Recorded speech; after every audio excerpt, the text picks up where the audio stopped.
Será que nós já estamos vivendo o final dos tempos? Guerras, nação contra nação, reino contra reino, fomes, terremotos em vários lugares, pestes. Por causa dos erros, da iniquidade, o amor das pessoas estão se esfriando. E para falarmos sobre o tema, eu convidei o Dr. Henrique Lobo, cientista e palestrante. Doutor Henrique, uma alegria recebê-lo no programa Desafios. Muito obrigado, uma alegria estar aqui. E preciso também completar nessa abertura que o Dr. Henrique já estudou todos os rios, oceanos e bacias hidrográficas do mundo. Estamos vivendo o final dos tempos, doutor Henrique? A palavra de Deus fala que é como os dias de Noé, né? É muito interessante que quando Noé veio, Deus manda ele construir uma arca, e tem um fenômeno no Sol que nós chamamos de mínimo solar. Quando os raios ultravioleta e infravermelho do Sol, eles freiam o magma na Terra. E quando tem um mínimo solar, eles são retraídos. Então, quando essa supernova dessas estrelas na atmosfera, elas se explodem e esses raios cósmicos dessas estrelas entram na nossa atmosfera, acaba o magma ficando bastante agitado. Então, o que houve naquela época? Nós tínhamos uma porção seca e uma porção de água. 71% da superfície da Terra são os oceanos e 29% são os continentes. Então, quando o magma ficou muito agitado, ele tem uma camada chamada basalto, e sobre esse basalto existe uma camada de água, e sobre a água existe o granito. Nós moramos em cima do granito. Então o magma esquentou o basalto ferveu a água e a água rasgou o granito. E a Pangeia separou, né? Muitas vezes eu pensava que era uma questão plástica, devagar, mas depois que eu andei as montanhas da Terra, eu entendi que foi uma questão elástica. A América do Sul afastou da África, assim, pá, de uma vez. E quando a América do Sul, o continente, encontrou a fálica do Pacífico, cresceu a Cordilheira dos Andes, e veio uma planície, um planalto, veio uma montanha menor, que no Paraná nós chamamos de Serra do Mar, em São Paulo, Rio de Janeiro, Serra da Mantiqueira, Minas Gerais, Serra do Espinhaço, na Bahia, Chapada da Mantina, e lá no Pernambuco, na Paraíba, Serra da Borborema. Nessa montanha menor, o mar foi junto e voltou. Quando o mar voltou, ele saiu rasgando a terra. O estado do Rio de Janeiro é um mar de montanhas, no leste de Minas Gerais, Espírito Santo, Bahia, Sergipe, Alagoas, Pernambuco, Paraíba, Rio Grande do Norte. Aterrou o mar. Então formou essas grandes cordilheiras na Terra. Agora, isso tudo foi provocado, então o senhor está se reportando a questão do dilúvio. Do dilúvio. Dos dias lá de Noé. Dos dias de Noé, Então isso não é mito, isso é verdade. É verdade. Aconteceu toda. E a Austrália que desceu, fomos no leste da Austrália, formou as Montanhas Azuis. Na época de Noé, aconteceu todas essas coisas. E hoje, a nossa geração vai tendo muito mais evidências, né, dessas mesmas situações. Que tempo é esse que nós estamos vivendo na Terra? Estamos vivendo um mínimo solar, que começou em 2019 e vai durar até 2053. Que isso? Mas como que o senhor calcula isso? Né? Então, o Sol ele tem pequenos ciclos de 11 anos. A cada 11 anos, ele brilha muito, brilha menos, brilha muito, brilha menos. E quando vem o mínimo solar, essas curvas, elas são bastante achatadas e elas são longas. Tá? Então, elas podem durar 50 anos, 70 anos. Em 1630 a 1710, tivemos um mínimo solar. A turma que morava em Machu Picchu, porque faltou água e faltou comida, eles desceram para dentro da floresta. Então os mais velhos falavam, não volte para a cidade, porque nós passamos fome lá e lá faltou água. Né? Mas, doutor Henrique, olha só, nós estamos hoje, 2022, nós passamos pelo fenômeno da Covid, uma peste que trouxe um dano no mundo inteiro, perdemos pessoas queridas. Mas nós estamos assistindo as pessoas morrendo de fome. A Ucrânia sendo bombardeada agora pela Rússia. Essas questões que envolve os sistemas, comunismo, socialismo, mas que está trazendo uma consequência severa sobre a humanidade, sobre as pessoas.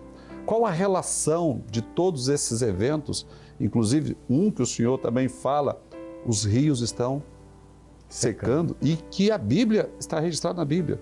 É sobre essa relação Bíblia e final dos tempos. Justamente. Então, assim, o mínimo solar, você tem muito essa questão da falta de alimento, né? A diminuição do sol, a diminuição da fotossíntese, né? Os bloqueios da fotossíntese. É lógico que o ser humano deu também uma ajuda, né? Então, nos últimos 5.000 anos, 6.000 anos da história do ser humano, do dilúvio para cá, nós tiramos da superfície da Terra 54% da superfície da Terra. Então, 46% ainda da superfície dos continentes da Terra estão intactos, o ser humano não mexeu nele.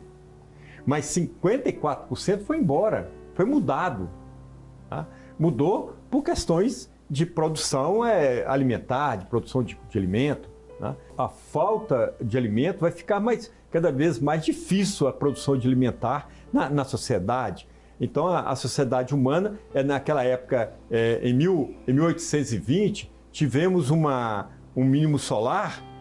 A Europa passou fome, porque os vulcões da Islândia entraram em erupção, jogaram muita cinza na Europa. Tá? Então, a turma de Portugal veio morar no Brasil. Tá? Os ingleses foram morar nos Estados Unidos, na África do Sul, foram morar na Austrália. Os franceses foram morar na Líbia, foram morar na Nigéria. Tá? Os alemães e os italianos vieram morar na América do Sul, no Uruguai, na Argentina, no Paraguai, no Chile, no Brasil. Então houve essa rota imigratória da Terra. Então todas essas mudanças, elas foram provocadas e a origem, a fonte disso, isso tudo está registrado na Bíblia? Tudo registrado na Bíblia. Então porque ele vai dar sinal do Sol, o Sol vai escurecer uma terça parte, é o que nós estamos vivendo hoje. Tá? Então toda vez que nós tivemos um mínimo solar, em 1350 tivemos um mínimo solar, veio a peste bubônica, a peste negra, morreu 20 milhões de pessoas. Em 1917, 1918, tivemos um mínimo solar, veio a gripe espanhola, morreu 50 milhões de pessoas. E agora temos um mínimo solar, então morreu 7 milhões de pessoas. Que coisa, né? E que não impede que venha nova enfermidade. Se vai durar até 2053, esse novo ciclo do Sol, então não podemos ter outras enfermidades que vão assolar a humanidade na Terra. Agora, por que o senhor faz questão de associar todo esse conhecimento e as pesquisas que o senhor faz com a Bíblia? A Bíblia tem muitos... no princípio criou Deus os céus e a terra. Né? Então é muito interessante quando ele fala assim, haja água sobre o firmamento e debaixo do firmamento. Então na pesquisa científica a gente pode encontrar o magma, o basalto, uma camada de água e uma camada de granito. Tá? Então existia uma camada de água entre o basalto e o granito. Então existia uma camada de água ali. Então quando o basalto ferveu, essa água extravasou, ela deve ter subido aqui 20 quilômetros na atmosfera. Então dentro da palavra, dentro do Torá, dentro da história, nós temos lá a informação científica desses acontecimentos. Tá? Então assim, eu estudei uma falha geológica, eu comecei na Armênia e atravessei a Turquia, a Síria, o Líbano, o Israel, a Jordânia, o Egito, a Arábia Saudita, pulei a Eritreia e a Somália por guerra civil e cheguei na Etiópia. Comecei em 1997, cheguei na Etiópia em 2010. Então toda vez que a trinca abre, que a lava vulcânica vem, que ela sai, que ela tem sílica, ela é pesada, e quando ela seca, vira areia. Então o Egito, a Arábia Saudita, a Jordânia, a Síria, o Iraque, a Turquia, tudo é areia. Mas do Monte Hermon, no sul do Líbano, até o Mar Morto, a lava vulcânica, quando veio rica em cálcio, fósforo, potássio, magnésio, enxofre, formou o solo mais fértil do mundo árabe. Então, quando Deus chama Moisés, vou te levar para uma terra que emana leite e mel. Por que emana leite e mel? Por causa da fertilidade do solo.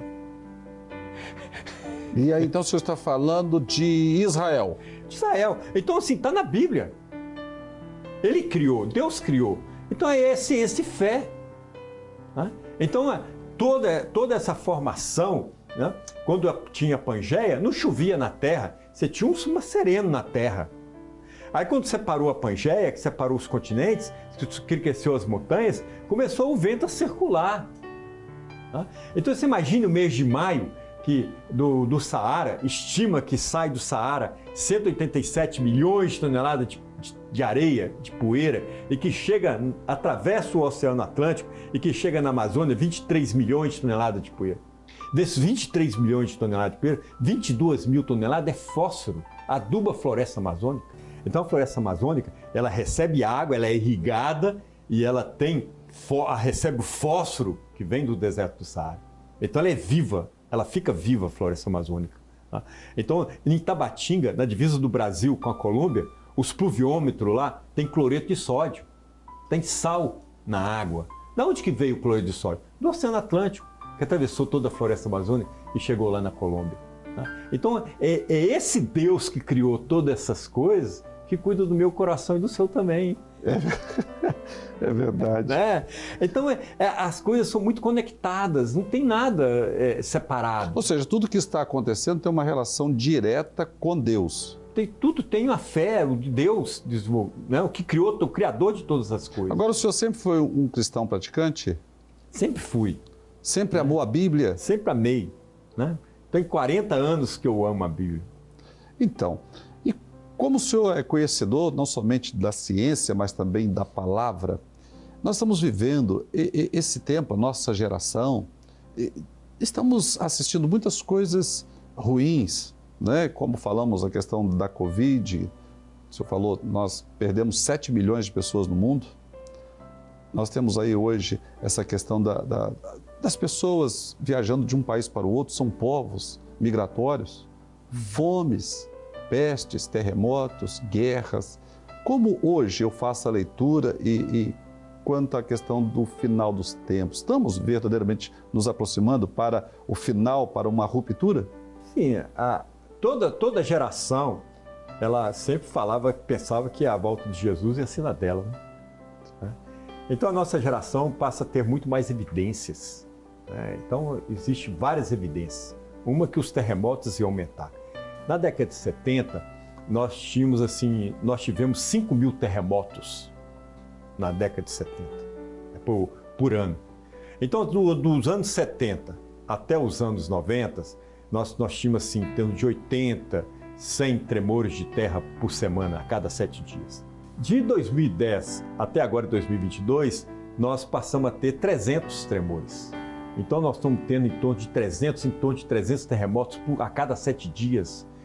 O senhor narra a questão da experiência também dos rios que vão se secar. Pois é, no Apocalipse 16 e lá em Isaías 11, ele fala do rio Eufrates, que o Eufrates ia secar.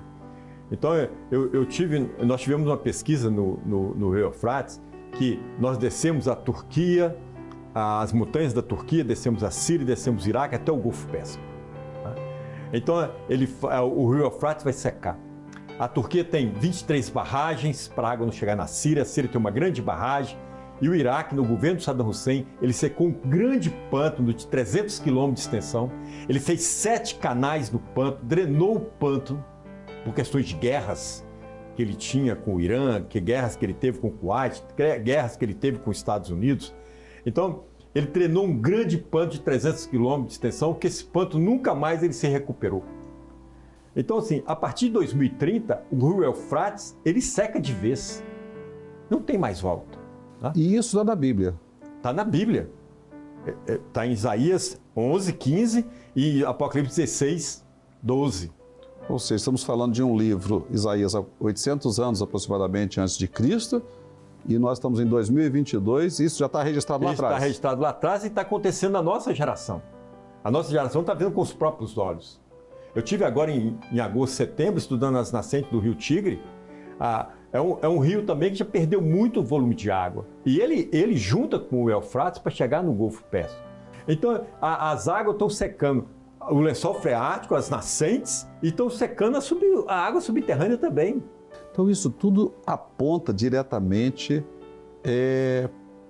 A Bíblia fala sobre o final dos tempos, lá em Mateus capítulo 24. Jesus fala sobre esses sinais e o Senhor tem as provas científicas que isso está acontecendo na nossa geração. E isso vem acontecendo na nossa geração.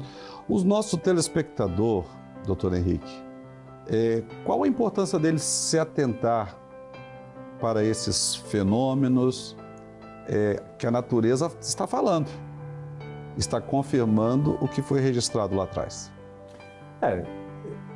Nós temos, como Jesus falou, você sabe identificar muito bem o tempo, identifica a minha volta. Sabemos ler as estações, as estações, sim. Né? Então é nesse intuito, né, desse entendimento, né? É essas confrontações, né, que a sociedade tem que entender e começar a perceber, né, que a palavra ela é a verdade. E que nós não estamos aqui todas as semanas no programa Desafios brincando de fazer televisão, né? Doutor Henrique, o que o nosso telespectador precisa fazer em casa para ele ter esse Jesus que o Senhor tem, que eu tenho, e que nos dá essa segurança, até mesmo para vivermos diante de tantas pressões como nós vivemos nos nossos dias? Ler a Bíblia, né? Jesus falou: eu sou o caminho, a verdade e a vida. A Bíblia é a verdade. E se ele quiser em casa agora receber esse Cristo, ele vai ler a Bíblia, ele precisa fazer mais alguma coisa? Ele precisa orar, né? E meditar na palavra. É o que ele precisa fazer. Olha, doutor Henrique, é uma pena. Precisa ter aqui um programa de 3 horas, porque com tanto conhecimento, mas um privilégio muito grande recebê-lo. Obrigado. Que Deus possa continuar abençoando o senhor poderosamente. Feliz Natal, porque está se aproximando, boas festas e um feliz ano novo. Já você senhor. Também. Tá muito bom? Obrigado. Um forte abraço. Forte abraço. No programa de hoje eu conversei com o cientista e palestrante, doutor Henrique Lobo. Falamos sobre a ciência, sobre a fé, sobre os sinais que estão se cumprindo, apontando para o final dos tempos. E nós estamos testemunhando todos esses acontecimentos. Isso não te preocupa? Não te assusta? Jesus veio com um propósito para nos salvar e levar o homem de volta para Deus. A escolha continua sendo sua. A senha e o plano A não tem plano B. É Jesus Cristo. Desafios, volta já.